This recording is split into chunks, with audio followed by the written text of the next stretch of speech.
ジャムフネーションユーザーカンファレンス2020へご来場の皆様、そして世界中のジャムファンの皆様、こんにちは。日本の移動体通信事業者である NTT ドコモから参りました、乾と申します。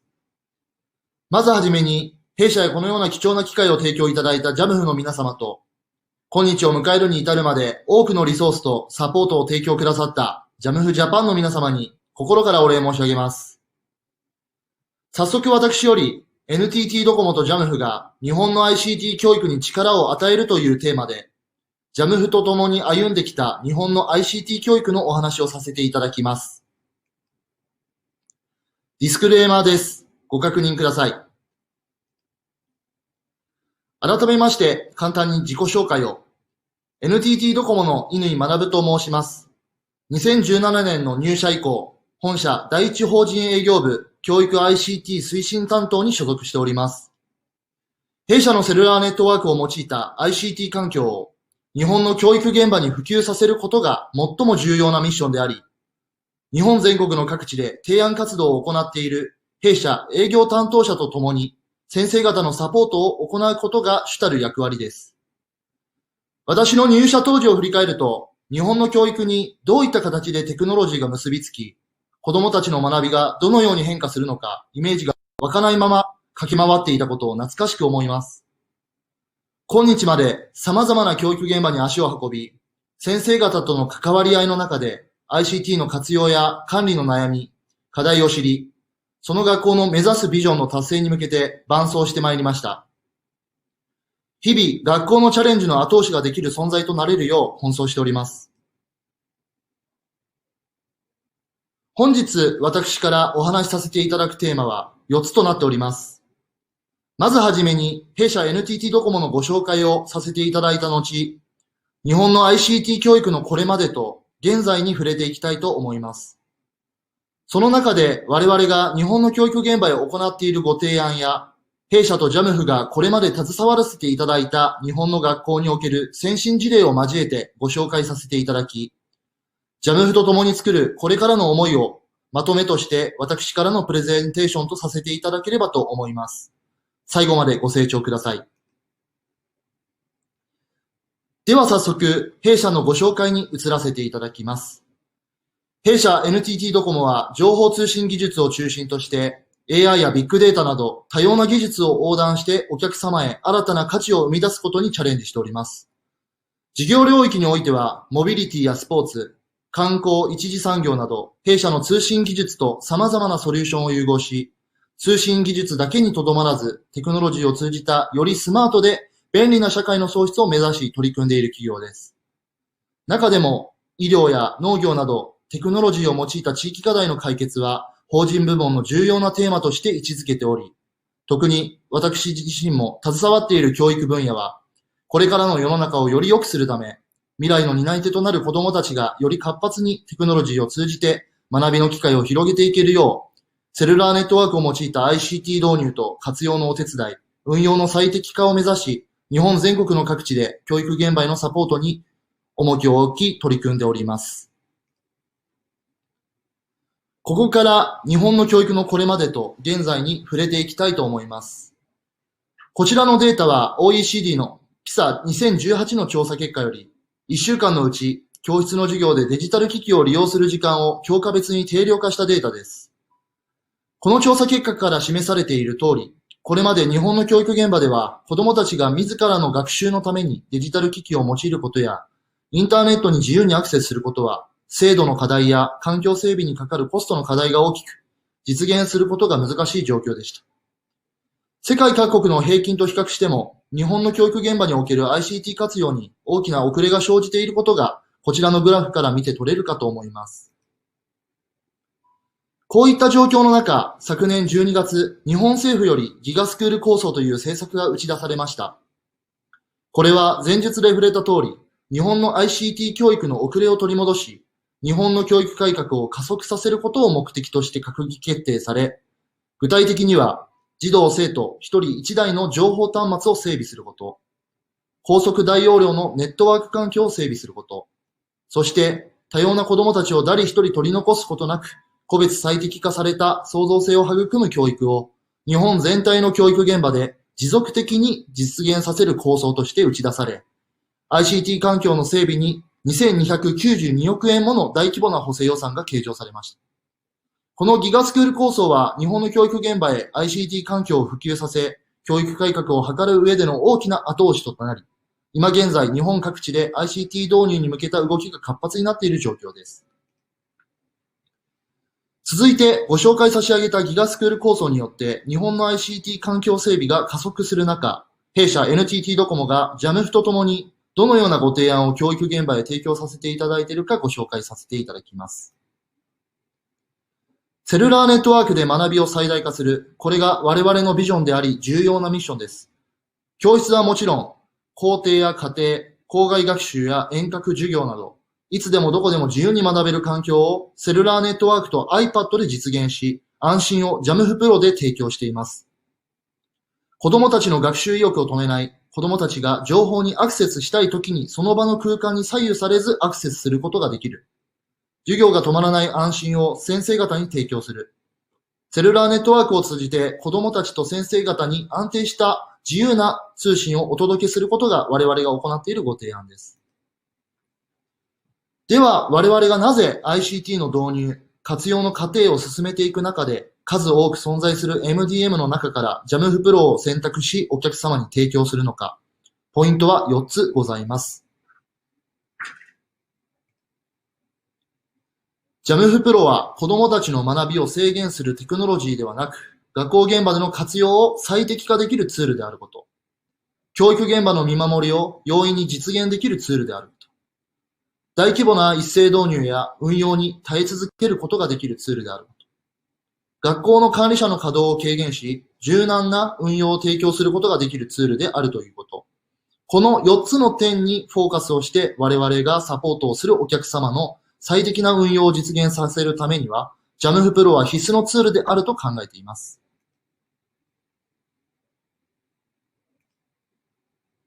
また、最適な運用を図る上で、トータルなサポートが必要であると考えています。デバイスや回線、JAMF Pro だけではなく、学校からのご相談にすぐ応対できるヘルプデスクを設置した体制構築。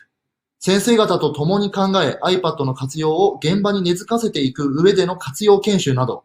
ICT を取り入れた教育改革の実現に向けた必要なアクションを教育現場と一丸となって推し進めているところです。そしてここからは弊社と JAMF を最良のパートナーとして選択いただいた日本の ICT 教育における3つの先進事例のご紹介に入りたいと思います。まずは熊本県熊本市様の事例です。動画をご覧ください。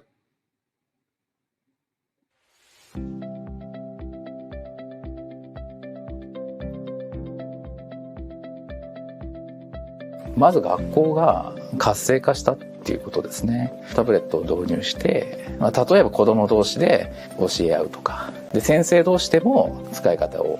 学び合ったり教え合ったり、で場合によっては子供たちが先生に教えてあげる、そういうコミュニケーションが生まれて、一方通行の先生から生徒への関係が、いろんなところで変わってきてるんじゃないかな。学びが進化した。学校で子どもたちにどんな力をつけさせたいかっていうことをしっかりと本校は課題解決力を示すこと、それを各教科でやっていきましょうと。何かしらテーマを持って一つ取り組んでいくと、そこに共通理解が持てるので、そこにツールとして ICT を使うことは非常に効果的ですよというチャンスを与えていくっていうことが、私がやったことかなと思います。先生方が自由な授業をするようになった。5年後10年後、今の私たちが考えている社会がこのまま続くのか、それとも全く違う社会になるのか、それすらわからない時代だと思うので、子供たちが自分の力で自分の人生を切り開いていく、誰かに言われたことをやるんじゃなくて、自分が信じたことを実現していく、こういう力をつけなきゃいけない。でそのために自分が主体的に学んでいくという姿勢、これが何よりも必要だと思うので、そういう ICT なり AI なりの力を借りて、そしていろんな人の力を借りて自分がやりたいことを実現していく、こういう力がこれからの子どもに求められる。そのためにも、ICT っていうのは学校にどうしても必要だと思います。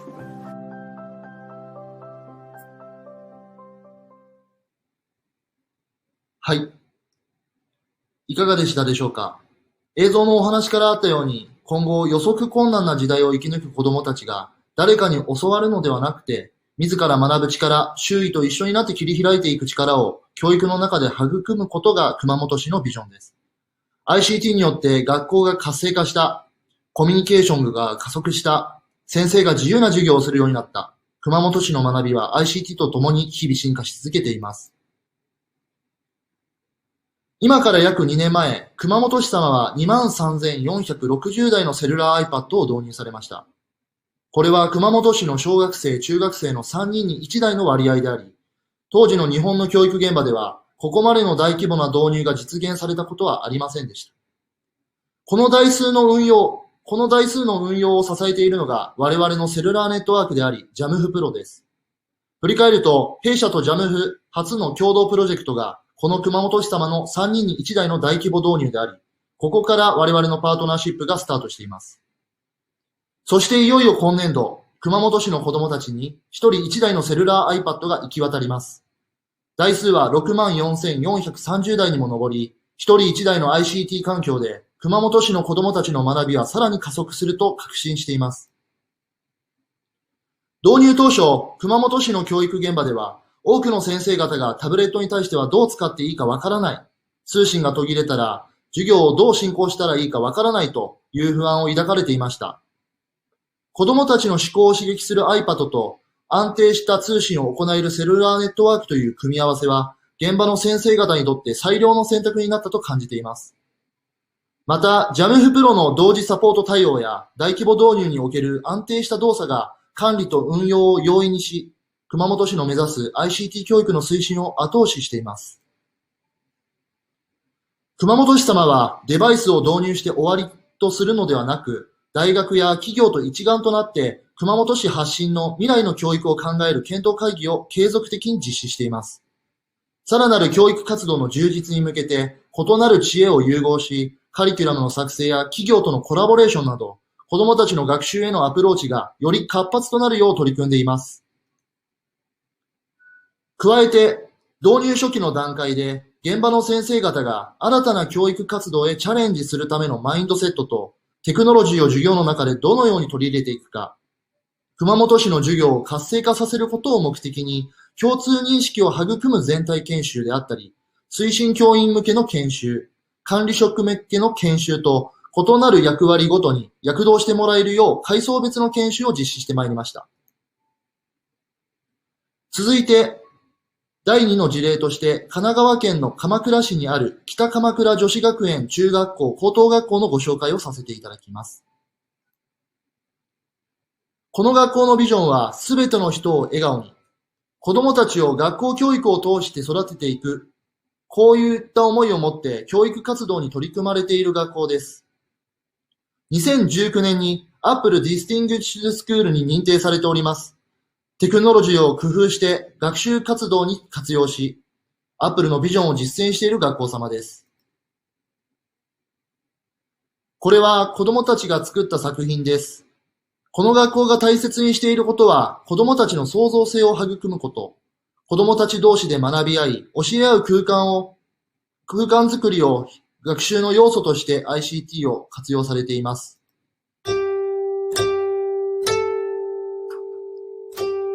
動画から琴の音色が聞こえてきました。日本の伝統的な民謡である桜を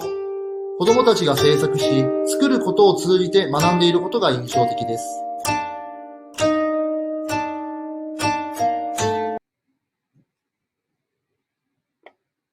北鎌倉女子学園は、伸びやかで自立した女性を育てるという新たなビジョンのもと、教育改革に乗り出しました。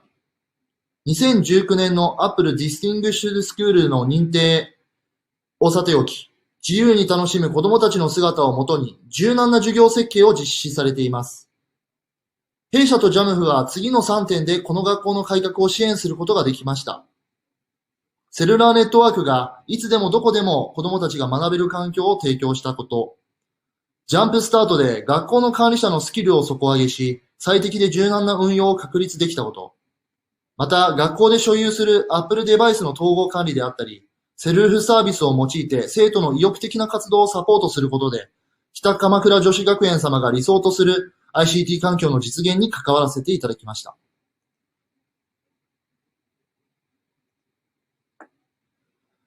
北鎌倉女子学園の先生方は、子供たちにとって学校が最良な時間となることを目指し、日々向き合われています。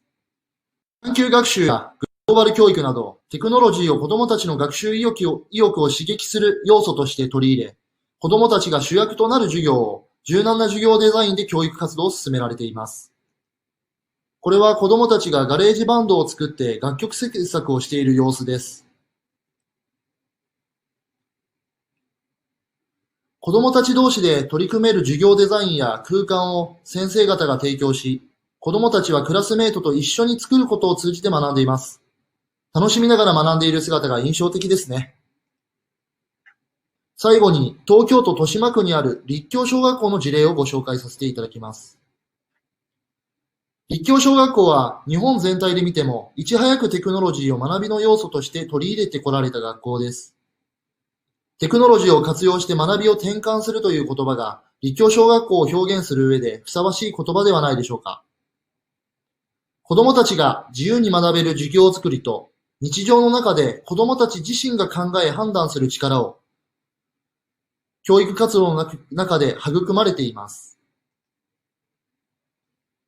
中でも特に印象的なのは、先生たちが子供たちに様々なことを委ねて、子供たちのことを見守ることに徹した授業をされているということです。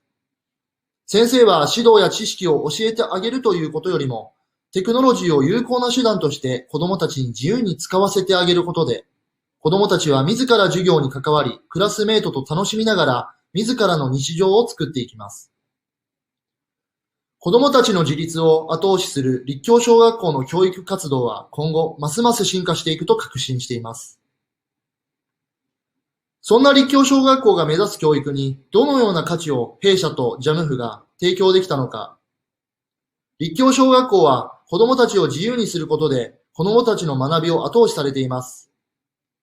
自由度が高く場所に左右されないセルラーネットワークと柔軟な運用を確立できるジャムフプロで先生方にも安心を提供しつつ自由に学べる強固な管理基盤を立教小学校の ICT 環境として支えています。立教小学校はテクノロジーを当たり前の存在として子どもたちが認識し、自らの生活の中で日常化し始めていると感じます。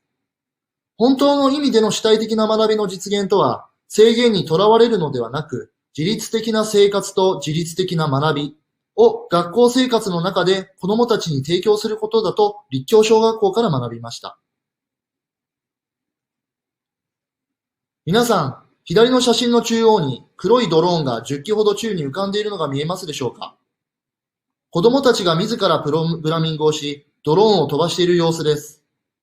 右の資料は先生方が制作された教材の数々です。これらは iTunes U に公開している iBook です。学校が一丸となって日々の生活や学習の中で積極的に活動している様子を見ていただけるかと思います。それでは最後になりますが、ジャムフとのこれからに向けた思いをまとめとしてお伝えさせていただきます。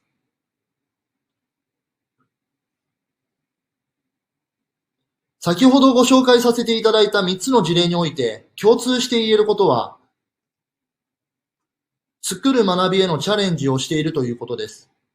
子どもたちの作る学びを先生や学校に携わるすべての方々が一丸となってチャレンジしていく上で、テクノロジーは不可欠であり、これから日本の教育がますます発展していくことを期待しています。これまでは先生が教える授業が多くの割合を占めていました。子どもたちが自ら学ぶ授業へ転換していくことで、子どもたちの多様なアプローチを可能にし、学びの中でテクノロジーの効果が最大限発揮されるのだと考えています。我々 NTT ドコモが通信をつなぎ、人々のつながりを作る。ジャムフが最適化された運用を提供する。これからもジャムフとの強固なパートナーシップで子どもたちと先生を支え続けていきたいと思います。ジャムフと共に日本の ICT 教育を加速させていきたい。この場をお借りして、弊社 NTT ドコモとジャムフジャパンをこれからの教育の実現に向けたパートナーとして選定いただいた皆様へ、心からお礼申し上げ、私からのプレゼンテーションとさせていただきます。ご清聴ありがとうございました。最後にアンケートにご回答ください。